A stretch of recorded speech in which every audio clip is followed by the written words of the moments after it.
How's it going, everybody? Jeff Grano with GPS Realty here with another shot of honest guidance. Today we're going to talk about the earnest money deposit. What exactly is an EMD anyway? Well, any realtor will tell you that it's almost always necessary in order to get your offer accepted. They'll tell you what it is, that it's basically a little bit of money that you have to submit up front with your offer to the sellers and that you get it all back at the end. That's usually about as far as it goes. What a lot of them don't tell you is that it's really your first chance to show the sellers how serious you are about the offer. And the reason is because the EMD is actually a risk mitigator. So what does that mean? Well, when the seller commits to selling their house to you, they're taking their house off the market. As a result, they are effectively missing out on any other offer that will be coming down the pike for them. So they're committing to selling their house to you. Well, that comes with some... What could the risks possibly be? You know you're a good person and you wouldn't have offered to buy their house unless you already knew you wanted to buy it, right? Transactions typically take between 30 and 60 days from contract to close. So let's say you go under contract in the last week of October. And it's not until like mid-November that you find out that you can't buy the house for some reason. Something changed. Your employment fell apart. There was a death in your family and you got to move to another state, whatever the case is.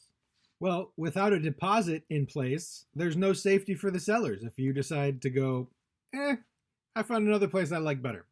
It's also a safety for the sellers so that they know that you want to buy their house. Now that sounds dumb, but forcing you to put down an EMD or a deposit, which is refundable once everything goes through, especially in competitive markets, that prevents the buyer from just spewing offers everywhere, knowing full well that they're just going to take the one that comes through. So having to put some cash down ahead of time with your offer proves to the sellers that you are committed to buying specifically their house. This is why the EMD amount varies. Now, it varies from location to location. Here in the Northern Virginia market, 1% is pretty common. So if you're offering to buy a house that's worth 600 grand and you're like, I'll put in like $1,000 bucks. That's the amount of what you're willing to lose, okay? So that would tell the sellers that that's a risky offer for them, that you're not all that serious about having to perform on the contract. But if you are buying a $600,000 house, which the average price of a house in Fairfax County is $640,000. So let's say you're buying a house for $600,000 and you go in saying that you're going to put an EMD of 15 grand down. That's like 2.5%.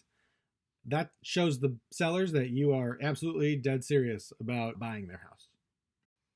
It also shows the sellers that you're confident that you'll have no problem performing on the contract, like getting financing, for example, because if for whatever reason you can't perform on the contract, you lose all that money. I'll talk in other videos about ways to make your offer more appealing.